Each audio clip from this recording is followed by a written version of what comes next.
श्रीमद् भगवद गीता के 16वें अध्याय में आप सभी का स्वागत है। इससे पहले आप सभी ने 15वें अध्याय का श्रवण पान किया था। आज हम आपको 16वें अध्याय में विभाग योग यानी देव और असुरों के लक्षण के बारे में बताएंगे, लेकिन उससे पहले आप सभी से निवेदन है कि चैनल पर पहली बार आए हैं तो चैनल को सब्सक्राइब जरूर करें, वीडियो को लाइक करें।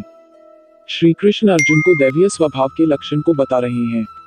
श्री कृष्ण कहते हैं कि हे भरतवंशी अर्जुन, परमात्मा पर पूर्ण विश्वास करने का भाव को निर्भयता, अंतःकरण की शुद्धता का भाव को आत्मशुद्धि, परमात्मा की प्राप्ति के ज्ञान में दृढ़ स्थित भाव को ज्ञान योग, समर्पण के भाव को दान, इंद्रियों को संयमित रखने का भाव को आत्म संयम, नियत कर्म करने का भाव को यज्ञपरायणता, स्वयं को जानने का भाव को स्वाध्याय, परमात्मा प्राप्ति के भाव को तपस्या और सत्य को न छिपाने का भाव को सरलता, किसी को भी कष्ट नहीं पहुंचाने का भाव को अहिंसा, मन और वाणी से एक होने का भाव को सत्यता, गुस्सा रोकने का भाव को क्रोध विहीनता, कर्तापन का अभाव को त्याग, मन की चंचलता को रोकने का भाव को शांति, किसी की भी निंदा न करने का भाव को छिद्रान्वेषण, समस्त प्राणियों के प्रति करुणा के भाव को दया, लोभ से मुक्त रहने का भाव को लोभ विहीनता, इंद्रियों का विषयों के साथ संयोग होने पर भी उनमें आसक्त न होने के भाव को अनासक्ति, मद का अभाव को कोमलता, गलत कार्य हो जाने पर लज्जा का भाव और असफलता पर विचलित न होने का भाव दृढ़ संकल्प, ईश्वरीय तेज का होना, अपराधों के लिए माफ कर देने का भाव क्षमा,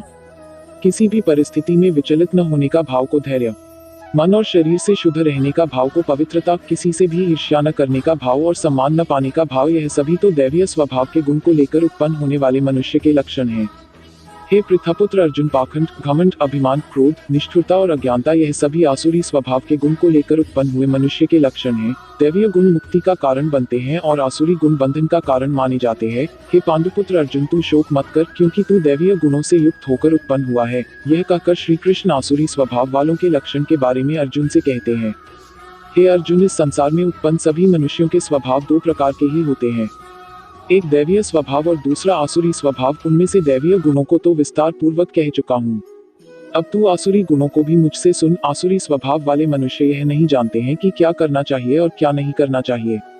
वह न तो बाहर से और न अंदर से ही पवित्र होते हैं, वह न तो कभी उचित आचरण करते हैं और न ही उनमें सत्य ही पाया जाता है। आसुरी स्वभाव वाले मनुष्य कहते हैं कि जगत झूठा है, इसका न तो कोई आधार है और न ही कोई ईश्वर है। यह संसार बिना किसी कारण के केवल स्त्री पुरुष के संसर्ग से उत्पन्न हुआ है, कामेच्छा के अतिरिक्त अन्य कोई कारण नहीं है। इस प्रकार की दृष्टि को स्वीकार करने वाले मनुष्य, जिनका आत्मज्ञान नष्ट हो गया है, बुद्धिहीन होते हैं। से आसुरी स्वभाव वाले मनुष्य केवल विनाश के लिए ही अनुपयोगी कर्म करते हैं, जिससे संसार का अहित होता है।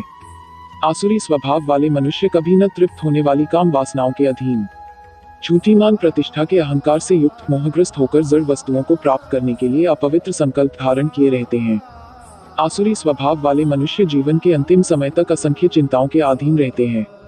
उनके जीवन का परम लक्ष्य केवल इंद्रिय तृप्ति के लिए ही निश्चित रहता है।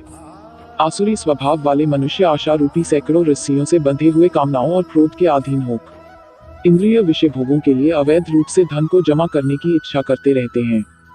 आसुरी स्वभाव वाले मनुष्य सोचते रहते हैं कि आज मैंने इतना धन प्राप्त कर लिया है, अब इससे और अधिक धन प्राप्त कर लूंगा, मेरे पास आज इतना धन है, भविष्य में बढ़कर और अधिक हो जाएगा। आसुरी स्वभाव वाले मनुष्य सोचते रहते हैं कि वह शत्रु मेरे द्वारा मारा गया और उन अन्य शत्रुओं को भी मैं मार डालूंगा। मैं ही भगवान हूँ, मैं ही समस्त ऐश्वर्य को भोगने वाला हूँ, मैं ही सिद्ध हूँ, मैं ही सबसे शक्तिशाली हूँ और मैं ही सबसे सुखी हूँ। आसुरी स्वभाव वाले मनुष्य सोचते रहते हैं कि मैं सबसे धनी हूँ, मेरा संबंध बड़े कुलीन परिवार से है, मेरे समान अन्य कौन है, मैं यज्ञ करूंगा, दान दूंगा और इस प्रकार मैं जीवन का मजा लूंगा। इस प्रकार आसुरी स्वभाव वाले मनुष्य अज्ञानवश मोहग्रस्त होते रहते हैं। अनेक प्रकार की चिंताओं से भ्रमित होकर मोह रूपी जाल से बंधे हुए इंद्रिय विषय भोगों में आसक्त आसुरी स्वभाव वाले मनुष्य महान अपवित्र नरक में गिर जाते हैं। आसुरी स्वभाव वाले स्वयं को ही श्रेष्ठ मानने वाले घमंडी मनुष्य धन और झूठी मान प्रतिष्ठा के मद में लीन होकर केवल नाम मात्र के लिए बिना किसी शास्त्र विधि के घमंड के साथ यज्ञ करते हैं।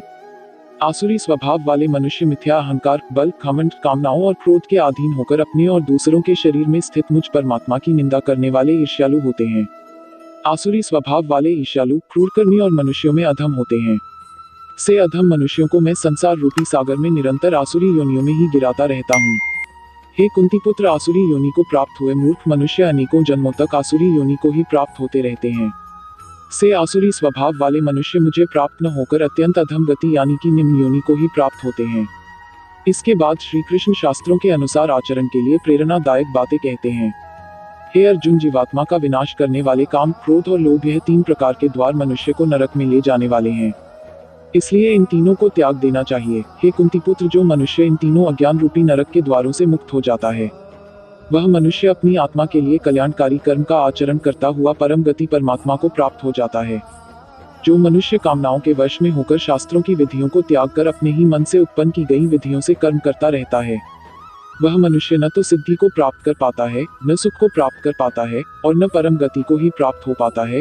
हे अर्जुन, मनुष्य को क्या कर्म करना चाहिए और क्या कर्म नहीं करना चाहिए, इसके लिए शास्त्र ही एकमात्र प्रमाण होता है। इसलिए तुझे इस संसार में शास्त्र की विधि को जानकर ही कर्म करना चाहिए। इस प्रकार उपनिषद, ब्रह्म विद्या तथा योग शास्त्र रूप श्रीमद् भगवद गीता के श्री कृष्ण अर्जुन संवाद में दैवासुर संपद विभाग योग नाम का 16वां अध्याय संपूर्ण हुआ।